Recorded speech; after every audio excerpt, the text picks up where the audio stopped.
ప్రేమైన దేవుని బిడ్డలారా, యేసుక్రీస్తు వారి నామములు మీకు వందనాలు. ఈరోజు ఒక ముఖ్యమైన విషయాన్ని మీకు తెలియజేయాలని ఆశపడుతున్నాను. అదేమిటంటే, యేసుక్రీస్తు వారు రెండవ రాకడ ఎవరికి తెలుస్తుంది? బైబిల్ చూస్తే 3 రాకళ్ళు మనకు కనబడుతున్నాయి. చాలామంది 2 రాకళ్ళే అనుకుంటారు. అంటే మొదటి రాకడ ఆయన మనిషిగా ఈ లోకంలో జన్మించాడు, మనిషిగా వచ్చాడు అంటే అందరికీ తెలిసింది. రెండవ రాకడ రహస్య రాకడ, అది కనబడదు, తన పరిశుద్ధులకే అది తెలుస్తుంది. మూడవ రాకడ భూ ప్రజలందరూ ఆయన చూసి రొమ్ము కొట్టుకుంటారు. ఇది మూడవ రాకడ. అయితే రహస్య రాకడ మనం చెప్పుకోకుండా ఆయన ఒక మనిషిగా, ఒక మానవుడిగా ఈ లోకానికి జన్మించడం అనేది మొదటి రాకడగా తీసుకుంటున్నాము. రెండోది ఏం తీసుకుంటామంటే, ఆయన భూమి మీదకి డైరెక్ట్గా వచ్చేది ప్రతి నేత్రం నన్ను చూస్తుందని చెప్పాడు కాబట్టి అది రెండో రాకడగా మనం తీసుకుంటున్నాం.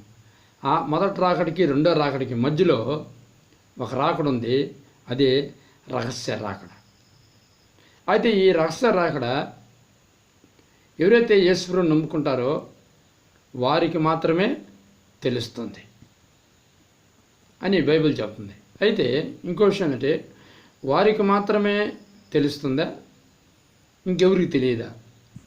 అయితే బైబిల్లో ఇంకా వేరే జీవులకు కూడా తెలుస్తుందని చెప్పి బైబిల్లో రాయబడింది. అది మనం ఈరోజు చూస్తాం. చూసే ముందు యేసుక్రీస్తు వారి నామములు మీకు వందనాలు చెల్లిస్తున్నాను. యేసు పలుకుతున్న మినిస్టర్ తరపున మీకు శుభములు కలుగాక.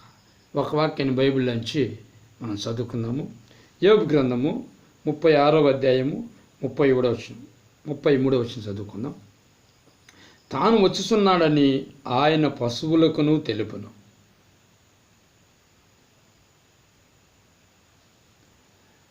చిన్న ప్రార్థన. ప్రభువా, ఈ వాక్యాన్ని దీవించి ఆశీర్వదించి నీ బిడ్డలతో మాట్లాడమని యేసు నామములో అడుగుతున్నాను తండ్రి, ఆమేన్. ప్రియమైన సహోదరులు గమనించండి, ఈ వాక్యాలను చూస్తే యేసుక్రీస్తు వారు ఈ భూమి మీదకి వచ్చేది పశువులకు కూడా తెలుస్తుందంట. పశువులకు తెలియజేస్తాడంట. ఇక్కడ చూడండి, ఆయన పశువులకును తెలుపునంది, ఆయనే తెలియజేస్తాడంట.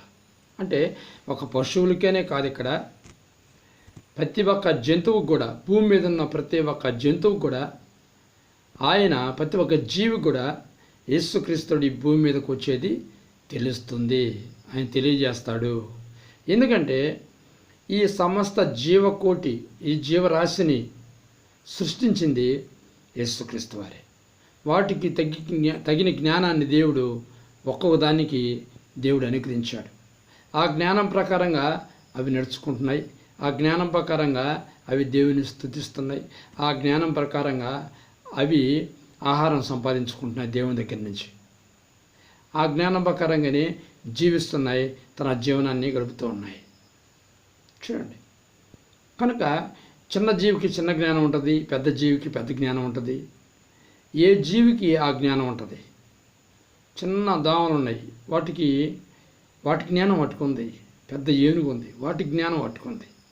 దేవుడిచ్చిన జ్ఞానం చొప్పున అవి నడుచుకుంటున్నాయి. అంతేకాదు, ఇవి జ్ఞానం కంటే కూడా ముఖ్యమైనది ప్రేమ. అన్నిటికీ కూడా తల్లి ప్రేమ ఉంది, తండ్రి ప్రేమ ఉంది, చూసివా, బిడ్డ ప్రేమ ఉంది. అన్ని ప్రేమలు ఉన్నాయి. తల్లి ప్రేమ అనేది తల్లి ప్రేమ, తండ్రి ప్రేమ, బిడ్డ ప్రేమ అనేది ప్రతి ఒక్క జీవికి కూడా, చిన్నదైనా పెద్దదైనా ఏదైనా, ఏ జీవికైనా సరే ఆ జీవికి ప్రేమ అనేది దేవుడు పెట్టాడు. ప్రేమతో పాటు జ్ఞానం పెట్టాడు. అర్థమవుతుంది. అందుకని అవి ఉదయాన్నే లేచి పిట్టలు ఏం చేస్తుంటాయంటే దేవుని స్తుతిస్తున్నాయి. కోడి దేవుని స్తుతిస్తుంది, కాకులు దేవుని స్తుతిస్తుంది, ప్రతి జీవి కూడా దేవుని స్తుతిస్తుంది. మొక్కలు కూడా దేవుని స్తుతి ఎలా స్తుతిస్తున్నాయి? సౌండ్ వస్తుందండి. అవి ఊగినప్పుడు గాలి ద్వారా వచ్చే సౌండ్ ఊగుతాయి. ఆ గాలి ద్వారా వచ్చిన సౌండ్ ద్వారా అవి ఏం చేస్తున్నాయండి? దేవుని స్తుతిస్తున్నాయి. రాళ్ళు దేవుని స్తుతిస్తున్నాయి, పక్షులు దేవుని స్తుతిస్తున్నాయి, జంతువులు దేవుని స్తుతిస్తున్నాయి. అయితే మానవుడి దేవుని స్తుతి లేకపోతున్నాడు. అర్థమవుతుందా? మానవుడికి ఎక్కువ జ్ఞానం ఇచ్చినా కానీ, ఎక్కువ ప్రేమ ఇచ్చినా కానీ మానవుడు దేవుని స్తుతించలేకపోతున్నాడు, దేవుని మాట వల్ల జీవించలేకపోతున్నాడు. సమస్త జీవరాశి దేవుని మాట ప్రకారం జీవిస్తున్నాయి. చూడిసిందులకు జ్ఞానం ఇచ్చాడు. ఆ జ్ఞానం ద్వారా అంతరేంద్రియాల జ్ఞానం ఇచ్చాడు ఇప్పుడు దేవుని గ్రంథంలో. ఆ జ్ఞానం ద్వారా అవి దేవుని మాట ప్రకారం జీవిస్తూ ఉన్నాయి. చూడండి, కనుక గమనించండి, ప్రతి జీవికి కూడా జ్ఞానం ఇచ్చారు. కనుకనే ప్రతి జీవికి కూడా ఆయన వచ్చేటప్పుడు ప్రతి జీవి కూడా తెలిపే బాధ్యత దేవునికి కూడా ఉంది. కనుక ప్రతి జీవికి, పశువులకు కూడా ఆయన రాకడ దేవుడు తెలియజేస్తాడు. అయితే మనకు కొంతమంది తెలియకుండా పోతుంది. ఎందుకంటే యేసుప్రభువుని నమ్ముకుని కూడా ఆయన మాట ప్రకారం మనం నడుచుకోకపోతే ఆయన రాకడ మనకు తెలియదు. ఆయన హఠాత్తుగా వస్తాడు, దొంగ వల్లే వస్తాడు, ఎత్తుకుని వెళ్ళిపోతాడు. అర్థమవుతుందా? తన ప్రజలను ఎత్తుకుని వెళ్ళిపోతాడు. కనుక పశువుల కంటే హీనంగా మనం బతికితే ఆయన రాకడ మనకు తెలియదు. పశువుల కంటే హీనంగా కాకుండా ఒక మనిషిలాగా మానవత్వం కలిగి, మనిషిలాగా కూడా కాదు, దైవత్వం కలిగిన ప్రతి క్రైస్తవుడు కూడా దైవత్వం కలిగిన మానవుడిగా యేసుక్రీస్తు వల్ల జీవించి యేసుక్రీస్తు జ్ఞానం పొందుకొని ఆయన రాకడికి సిద్ధపడాలని మనం చేస్తాం.